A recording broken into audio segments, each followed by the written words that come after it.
Hey everybody, Cheryl here, and today I wanted to talk to you about fear when it comes to certain color services, and I'd like to expand on this in the future. So, in this particular situation, I'm going to call this situational part of my situational series number 6.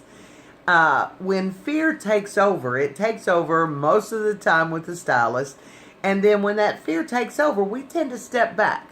And we step back and we make choices that are not necessarily for the best for the client. So this particular situation yesterday, I had a client land in my chair who had, she's in her 70s. She has 80% white hair and about 20% level 2, okay? Now that 20% level 2, as you can imagine, is sparsely scattered all throughout, and then a deep definition of it down in the nape area. Common thing that we see in every single salon. What she wanted to do was, quote unquote, turn back the hands of time, and I've done a different video similar to this, but not to this degree. I've been waiting for this opportunity to share this with other stylists and help eliminate some of that fear, okay?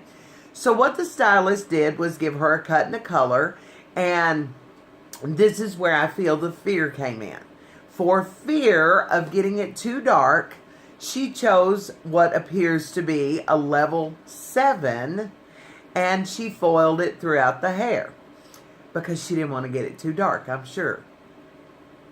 Now here's the two key things. First of all, she foiled it, but she used slices. Now remember that level 2 is sparsely scattered throughout that lady's hair, and she only wants to turn back the hands of time. And so when you think about that whole palette, and then you add slices of level 7, let me show you what it looks like. That's not what she wanted. She was not happy. And I told her, I said, okay, it's okay. We can make this work. So what she wanted was, she wanted to go back to looking like she was in her 50s, and honestly, she could pull it off. She's got beautiful skin. She doesn't have tons of wrinkles, beautiful blue eyes. It's a look she can pull off very well. So what I did was I went in and I sliced lightener. I used Light Master by Matrix with 30 volume, and I put those slices in over the previously applied level 7 hair.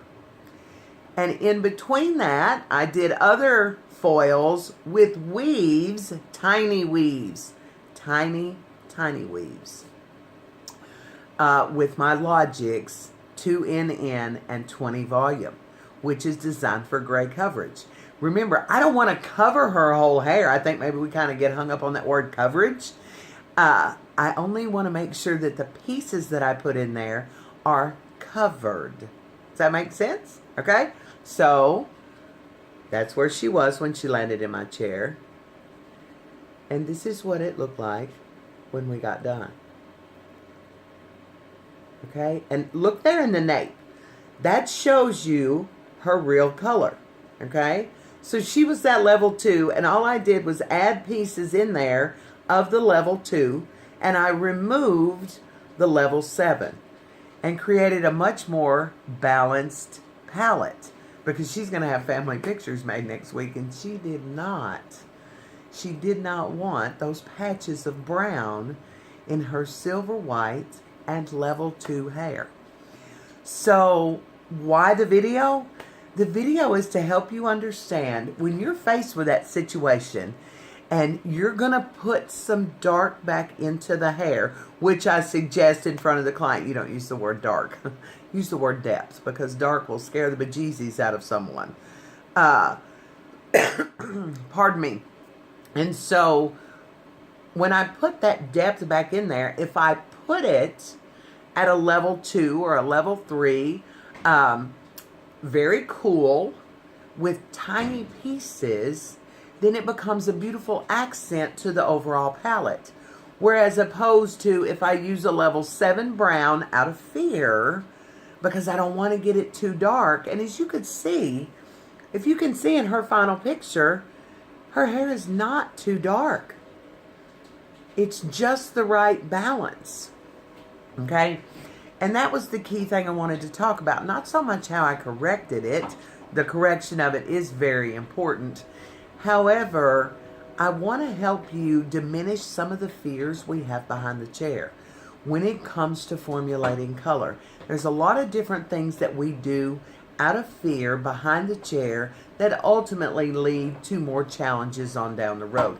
And this is one of the biggest ones that I've seen within my industry, or within my career, I think I should say it that way, is if you're going to put some depth back in, don't be afraid to go to a deeper level.